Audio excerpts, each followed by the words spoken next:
Jangan jadikan pendapat sebagai sebab perpecahan dan permusuhan. Karena yang demikian itu merupakan kejahatan besar yang bisa meruntuhkan bangunan masyarakat, dan menutup pintu kebaikan di penjuru mana saja. Bahwasanya Al-Quran dan Al-Hadis adalah pedoman dan rujukan bagi muslimin, hal itu benar adanya. Namun memahami Al-Quran dan Al-Hadis tanpa mempertimbangkan pendapat para ulama, adalah sulit, atau bahkan tidak bisa. Siapa yang mau mengurusi NU, saya anggap ia santriku. Siapa yang jadi santriku, saya doakan husnul khotimah beserta anak cucunya. Dakwah dengan cara memusuhi ibarat orang membangun kota, tetapi merobohkan istananya. Agama dan nasionalisme adalah dua kutub yang tidak berseberangan. Nasionalisme adalah bagian dari agama dan keduanya saling menguatkan. Tak ada satupun di dunia ini yang kekal. Maka, ukirlah cerita indah sebagai kenangan. Karena dunia memang sebuah cerita. Mengagungkan atau menghormati masjid hukumnya wajib, sedangkan meremehkan atau menghinanya adalah haram.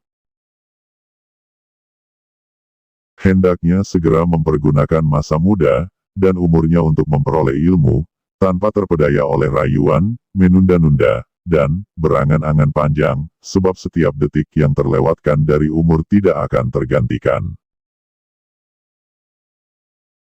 Menerima sandang pangan apa adanya, sebab kesabaran akan keserba kekurangan hidup, akan mendatangkan ilmu yang luas, kefokusan hati dari angan-angan yang bermacam-macam, dan hikmah-hikmah yang terpancar dari sumbernya.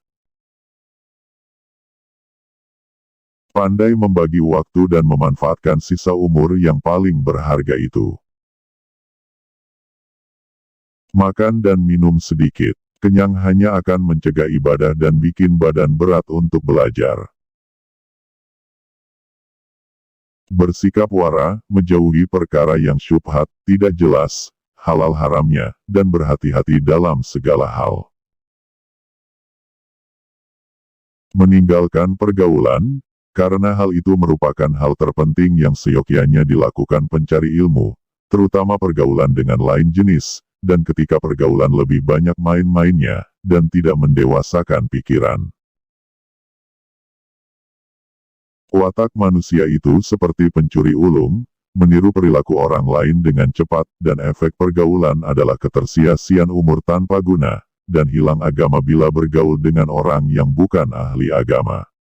Jika seorang pelajar butuh orang lain yang bisa dia temani, maka hendaknya dia jadi teman yang baik, kuat agamanya, bertakwa, wara, bersih hatinya, banyak kebaikannya, baik harga dirinya, muruah, dan tidak banyak bersengketa. Bila teman tersebut lupa dia ingatkan, dan bila sudah sadar maka dia tolong. Seorang santri hendaknya membersihkan hatinya dari segala hal yang dapat mengotorinya seperti dendam, dengki, keyakinan yang sesat dan perangai yang buruk. Hendaknya memiliki niat yang baik dalam mencari ilmu, yaitu dengan bermaksud mendapatkan ridho Allah, mengamalkan ilmu, menghidupkan syariah Islam, menerangi hati dan mengindahkannya dan mendekatkan diri kepada Allah. Jangan sampai berniat hanya ingin mendapatkan kepentingan duniawi seperti mendapatkan kepemimpinan, pangkat, dan harta atau menyombongkan diri di hadapan orang atau bahkan agar orang lain hormat. Sesungguhnya perpecahan, pertikaian, saling menghina dan fanatik mazhab adalah musibah yang nyata dan kerugian yang besar. Terima kasih sudah menonton. Jika kalian suka, silakan komen di bawah ini, dan jangan lupa tekan tombol subscribe.